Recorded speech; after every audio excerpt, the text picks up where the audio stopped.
नमस्कार, स्वागत आहे तुमचं आपल्या स्टडी पॉइंट या यूट्यूब चॅनलमध्ये. आता महिला व बालविकास विभागातील कार्यक्षमता आणि पारदर्शकता वाढवण्यासाठी एक महत्त्वपूर्ण पाऊल उचललेलं आहे. आता सर्व विभागातील पदांच्या सर्व बदल्या केंद्रित ऑनलाईन पद्धतीने केल्या जातील. महिला व बालविकास विभागातील कार्यक्षमता आणि पारदर्शकता वाढवण्यासाठी उचललेलं हे महत्त्वपूर्ण पाऊल असणार आहे. बघा, या डिजिटल प्रणालीमुळे मानवी हस्तक्षेप कमी होऊन संपूर्ण प्रक्रिया ही अधिक वेगवान, पारदर्शक आणि विश्वासार्ह होणार आहे. तसेच बदली प्रक्रियेत गुणवत्ता, सेवा ज्येष्ठता, प्राधान्यक्रम आणि नियमांचा वस्तुनिष्ठ पद्धतीने विचार केला जाणार आहे.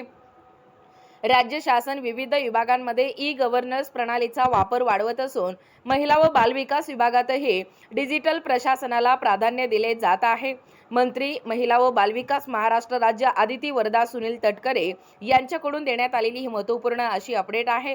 बघा, जास्तीत जास्त महाराष्ट्रातील सर्व विभागांपर्यंत हा पोहोचवणं गरजेचं आहे, जेणेकरून महिला व बालविकास विभागातील कार्यक्षमता आणि पारदर्शकता वाढवण्यासाठी एक महत्त्वपूर्ण पाऊल उचललं गेलेलं आहे. म्हणजे विभागातील सर्व पदांच्या बदल्या ज्या आहेत ते केंद्रित ऑनलाईन पद्धतीने या ठिकाणी केल्या जाणार आहे. खरं तर सध्याचं युग हे डिजिटलाचं युग मानलं जातं आणि सर्व क्षेत्रामध्ये देखील प्रचंड प्रमाणात या ठिकाणी वेगाने बदल देखील घडून येताना आपल्याला दिसून येतो आहे.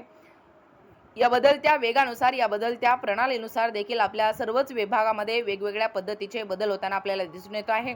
असाच एक महत्त्वपूर्ण असा बदल महिला व बालविकास विभागामध्ये देखील झालेला आहे, अशी माहिती आदिती वरदा सुनील तटकरे, आपल्या महिला व विकासाचे राज्यमंत्री, महिला व बालविकास राज्यमंत्री आदिती तटकरे यांनी स्पष्टीकरण दिलेलं आहे. जास्तीत जास्त व्हिडिओ शेअर करा आणि असेच नाविन्यपूर्ण घडामोडी पाहण्यासाठी किंवा तुम्ही जर आपल्या स्टडी पॉइंट या यूट्यूब चॅनलवरती जर नवीन असाल तर आपल्या या चॅनलला लगेचच लाईक आणि सबस्क्राईब करायला विसरू नका.